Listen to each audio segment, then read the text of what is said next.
February 21st devotional, Luke 7:47 and 48. Therefore I tell you, her many sins have been forgiven, as her great love has shown. But whoever has been forgiven little loves little. Then Jesus said to her, your sins are forgiven. Chapter 2. When Cousin Stickles knocked at her door, Valancy knew it was 7:30 and she must get up. As long as she could remember, Cousin Stickles had knocked at her door at 7:30. Cousin Stickles and Mrs. Frederick Sterling had been up since 7, but Valancy was allowed to lie abed half an hour longer because of a family tradition that she was delicate. Valancy got up, though she hated getting up more this morning than she had ever before. What was there to get up for? Another dreary day like all the days that had preceded it, full of meaningless little tasks, joyless and unimportant, that benefited nobody. But if she did not get up at once, she would not be ready for breakfast at 8 o'clock. Hard and fast times for meals were the rule for Mr. Sterling's household. Breakfast at 8, dinner at 1, supper at 6, year in and year out. No excuses for being late were ever tolerated. So up Valancy got shivering. The room was bitterly cold with the raw, penetrating chill of a wet May morning. The house would be cold all day. It was one of Mrs. Frederick's rules that no fires were necessary after the 24th of May. Meals were cooked on the little oil stove in the back porch, and though May might be icy and October frostbitten, no fires were lighted until the 21st of October by the calendar. On the 21st of October, Mrs. Frederick began cooking over the kitchen range and lighted a fire in the sitting room stove in the evenings. It was whispered about in the connection that the late Frederick Sterling had caught the cold which resulted in his death during Valancy's first year of her life, because Mrs. Frederick would not have a fire on the 20th of October. She lighted it the next day, but that was a day too late for Frederick Sterling. Valancy took off and hung up in the closet her nightdress of coarse, unbleached cotton, with high neck and long, tight sleeves. She put on undergarments of a similar nature, a dress of brown gingham, thick black stockings, and rubber-heeled boots. Of late years she had fallen into the habit of doing her hair with the shade of the window by the looking-glass pulled down. The lines in her face did not show so plainly then, but this morning she jerked the shade to the very top and looked at herself in the leprous mirror with the passionate determination to see herself as the world saw her. The result was rather dreadful. Even a beauty would not have found that harsh, unsoftened sidelight trying.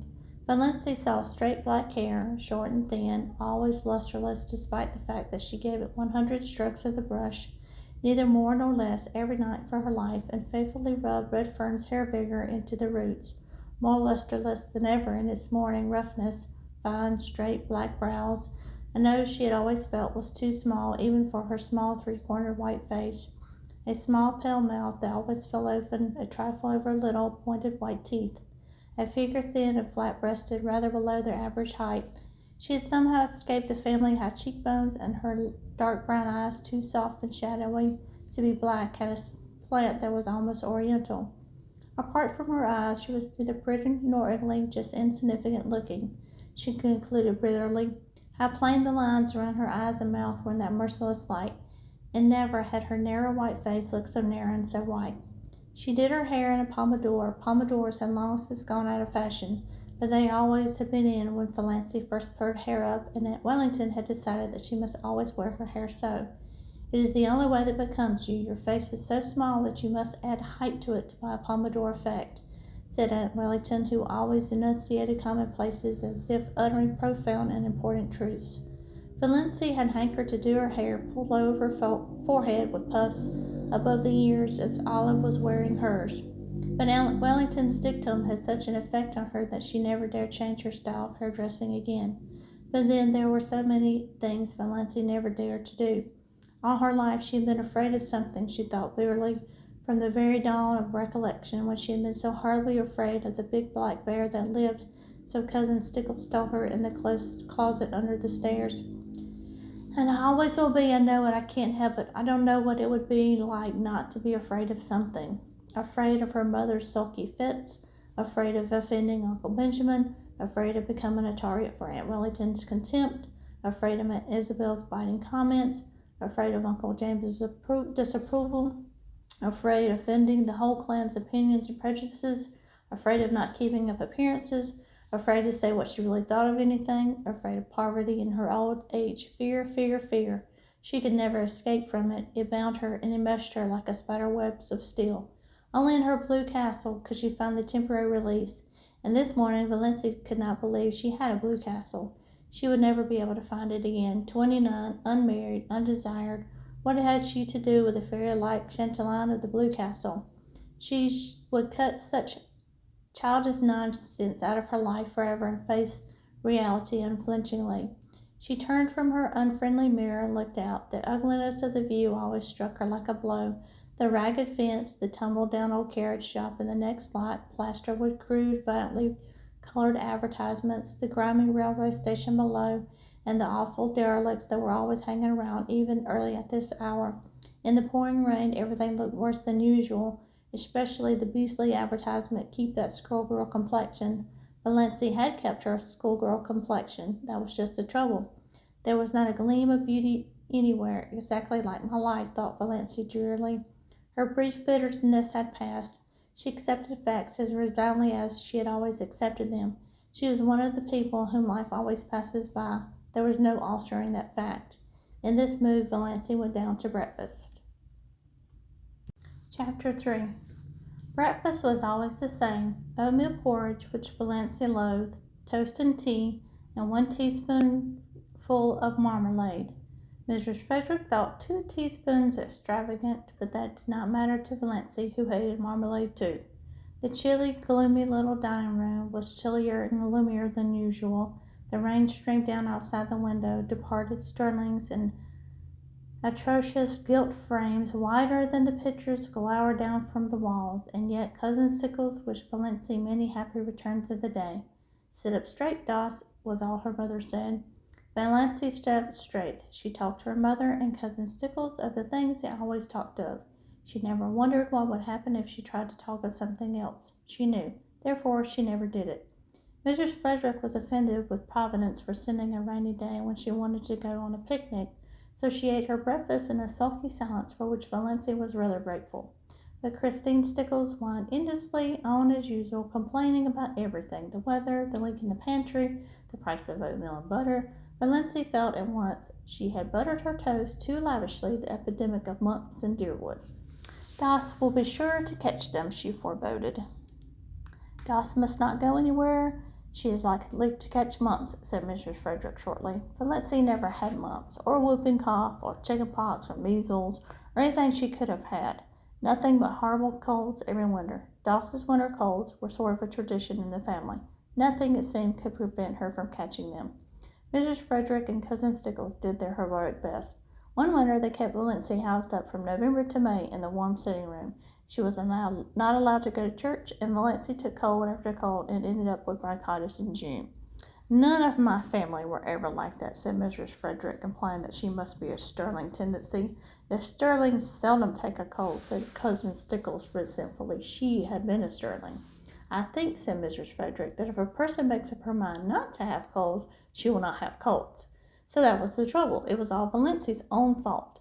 But on this particular morning, Valencia's unbearable grievance was that she was called Doss. She had endured it for 29 years, and all at once she felt she could not endure it any longer. Her full name was Valencia Jane. Valencia Jane was rather horrible, but she liked Valencia with its odd outland tang. It was always a wonder to Valencia that the Sterlings had allowed her to be so christened, and had been told that her maternal grandfather, old Amos Wansborough, had chosen the name for her. Her father had tacked on the Jane by way of civilizing it, and the whole connection got out of the difficulty by nicknaming her Doss.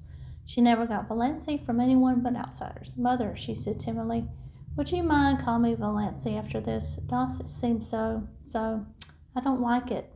Mrs. Frederick looked at her daughter in astonishment. She wore glasses with enormously strong lenses that gave her eyes a peculiarly disagreeable appearance. "What is the matter with Doss? It seems so childish," faltered Valencia. Oh, Mrs. Frederick had been a Wansborough, and the Wansborough smile was not an asset. "I see. Well, it should suit you then. You are childish enough in all conscience, my dear child." "I am 29, said the dear child desperately. I wouldn't proclaim it from the housetops if I were you, dear, said Mrs. Frederick. 29. I had been married 9 years when I was 29. I was married at 17, said Cousin Stickles proudly. Valancy looked at them fervently. Mrs. Frederick, except for those terrible glasses and the hooked nose that made her look more like a parrot than a parrot itself could look, was not ill-looking. At 20 she might have been quite pretty, but Cousin Stickles, and yet Christine Stickles had once been desirable in some man's eyes. Valancy felt that Cousin Stickles, with her broad, flat, wrinkled face, a mole right at the end of her dumpy nose, bristling hairs on her chin, wrinkled, yellow neck, pale, protruding eyes, and thin, puckered mouth, had yet this advantage over her, this right to look down on her, and yet Cousin Stickles was necessary to Mrs. Frederick. Valancy wondered pitifully what it would be like to be wanted by someone else, needed by someone. No one in the whole world needed her, or would miss anything from her life if she dropped suddenly out of it. She was a disappointment to her mother. No one loved her. She had never so much as had a girlfriend. I haven't even a gift for friendship, she had once admitted to herself pitifully. Doss, you haven't eaten your crust, said Mrs. Frederick rebukingly. It rained off the forenoon without cessation, and Valancy pieced a quilt. Valancy hated piecing quilts, and there was no need of it. The house was full of quilts. There were 3 big chests packed with quilts in the attic.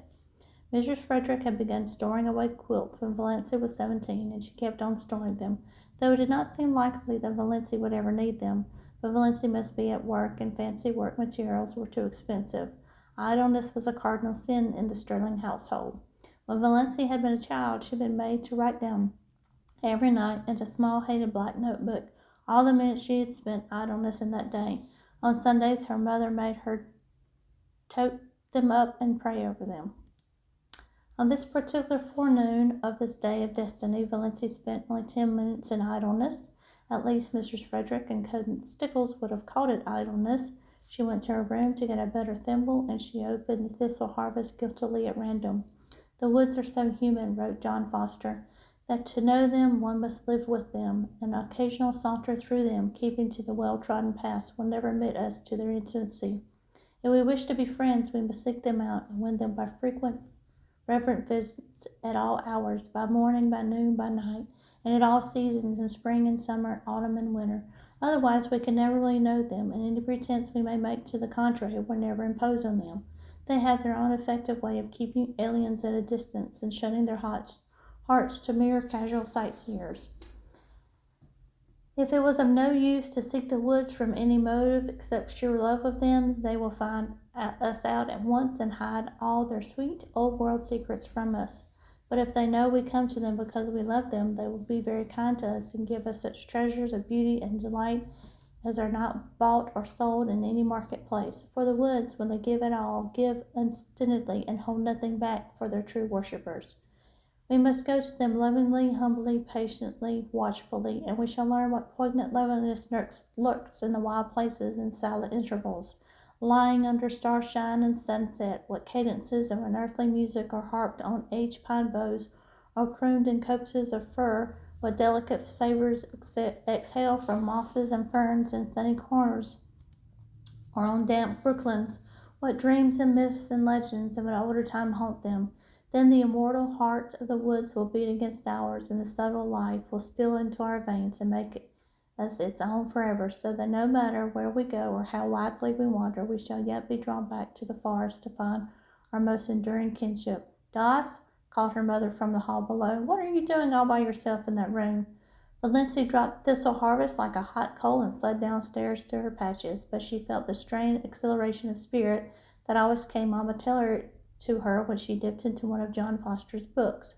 Valancy did not know much about woods, except the haunted groves of oak and pine around her blue castle, but she had always secretly hankered after them, and a Foster book about woods was the next best thing to the woods themselves. At noon it stopped raining, but the sun did not come out until 3. Then Valancy timidly said she thought she would go uptown. What do you want to go uptown for? Demanded her mother. I want to get a book from the library. Got a book from the library only last week. No, it was 4 weeks. 4 weeks? Nonsense. Really, it was, Mother. You are mistaken. It cannot possibly have been more than 2 weeks. I dislike contradiction, and I do not see what you want to get a book for anyhow. You waste too much time reading.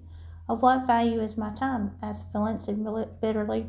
Doss, don't speak in that tone to me. We need some tea, said Cousin Stickles. She might go and get that if she wants a walk, though this damp weather is bad for colds. They argued the matter for 10 minutes longer, and finally Mrs. Frederick agreed rather grudgingly that Valency might go. Chapter 4. Got your rubbers on? Called Cousin Stickles as Valency left the house. Christine Stickles had never once forgotten to ask that question when Valency went out on a damp day. Yes. Have you got your flannel petticoat on? Asked Mrs. Frederick. No. Doss, I really do not understand you. Do you want to catch your death of cold again? Her voice implied that Valency had died of a cold several times already. Go upstairs this minute and put it on. Mother, I don't need a flannel petticoat. My satin one is warm enough. Doss, remember you had bronchitis 2 years ago. Go and do as you're told. Valency went, though nobody will ever know just how near she came to hurling the rubber plant into the street before she went. She hated that gray flannel petticoat more than any other garment she owned.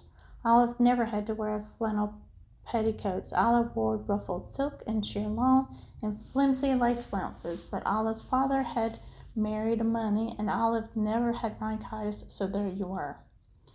Are you sure you don't want to leave the soap in the water? Demanded Mrs. Frederick, but Valency was gone. She turned at the corner and looked back down the ugly, prim, respectable street where she lived. The Sterling house was the ugliest on it, more like a red brick box than anything else, too high for its breadth, made still higher by a bulbous glass cupola on top. About it was the desolate, barren piece of an old house like it was lived. There was a very pretty house, which leaded casements and dubbed gables just around the corner. New house, one of those houses you love the minute you see them. Clayton Markley had built it for his bride. He was to be married to Jenny Lloyd in June. The little house, it was said, was furnished from attic to cellar in complete readiness for its mistress. I don't even envy Jenny, the man thought Valency sincerely. Clayton Markley was not one of her many ideals, but I do envy her the house. It's such a nice young house. Oh, if I could only have a house of my own, ever so poor, so tiny, but my own. But then, she added bitterly, there is no use in yowling for the moon when you can't even tell of a candle. In dreamland, nothing would do Valency but a castle of pale sapphire. In real life, she would have been fully satisfied with a little house of her own. She envied Jenny Lloyd more fiercely than ever today.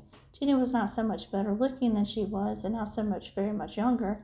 Yet she was to have this delightful house, and the nicest little Wedgwood teacups.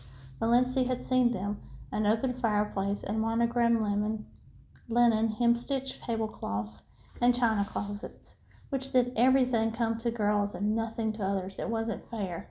Valency was once more seething with rebellion as she walked along, a prim, dotty little figure in her shabby raincoat and 3-year-old hat, splashed occasionally by the mud of a passing motor with its insulting shrieks. Motors were still rather a novelty in Deerwood, though they were common in Port Lawrence, and most of the summer residents up in Muscola had them. In Deerwood, only some of the smart set had them, for even Deerwood was divided into sets. There was the smart set, the intellectual set, and the old family set, of which the Sterlings were members, the common run, and a few pariahs. Not one of the Sterling clan had yet consented to a motor, though Olive was teasing her father to have one. Valency had never even been in a motor car, but she did not hanker after this. In truth, she felt rather afraid of motor cars, especially at night. They seemed to be too much like big purring beasts that might turn and crush you, or make some terrible savage leap somewhere. On the steep mountain trails around her blue castle, only gaily captured steeds might proudly pace. In real life, Valency would have been quite contented to drive in a buggy behind a nice horse. She got a buggy drive only when some uncle or cousin remembered to fling her a chance, like a bone to a dog.